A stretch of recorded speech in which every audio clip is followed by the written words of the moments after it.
I was so puzzled by people who were telling us that anonymity was the reason there was so much vile meanness and attacks online.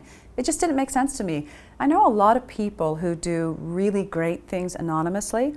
So I wanted to dig a little bit deeper, and what I found is that there are people you wouldn't expect, and some you will, who are motivated more than the majority of us to go online and to cause damage. It took me about 2 years to spend enough time online interviewing people and also going through the academic research. But some of the work was particularly hard. What really made me cry was when I came across a revenge porn site. These are sites, and they're up all over the world, where they solicit photographs, intimate, naked, often sexual photographs of girls, young girls and women, and they post them to humiliate them.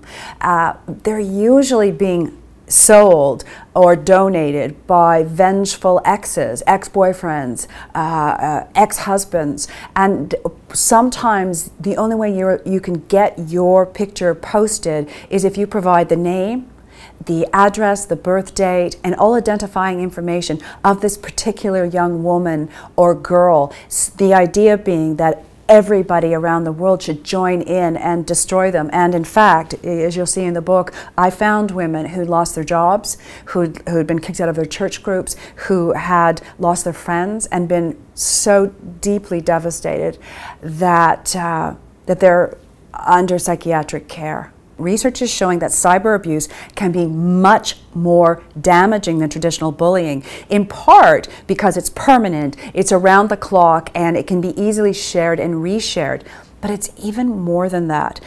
With the traditional bullying scenario, you know how there's these bystanders who they'll ring a fight in the schoolyard? Well, it turns out that cyber bystanders, and that's pretty much all of us, who hang out and watch this abuse going online and don't lift a finger, don't reach out to protect or to stand up for these people. Or worse, if we like it, or we share it, or we tag it, I call them bully burrs. We're actually doing far more damage than somebody who's standing by the edge of a traditional fight. We are spreading it, and each time we add something more to it for the target, it feels like endorsement, and that increases the psychological damage. One of the things I'm trying to warn people about is the apps that seem to be rolling off the press daily.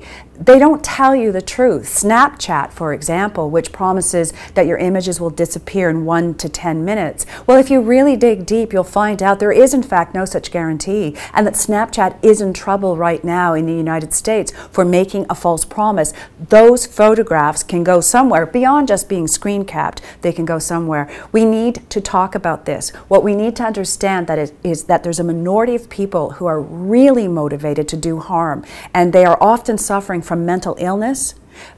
They can be intoxicated or high online. Kids who have no idea the harm they're causing others. And then of course this, the everyday sadist and psychopath who is using the internet to get this chemical thrill that they get from doing harm to each other.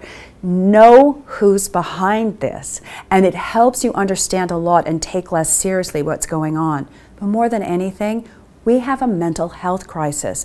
Every time you see abuse online, whether you're the target or if you're the bully, if you're both a target and a bully, you're even more at risk of becoming depressed, of becoming anxious, having difficulty at work or at school, and a whole number of including physical stresses that in the long term are going to be incredibly harmful and expensive because we're going to have to pay to deal with it.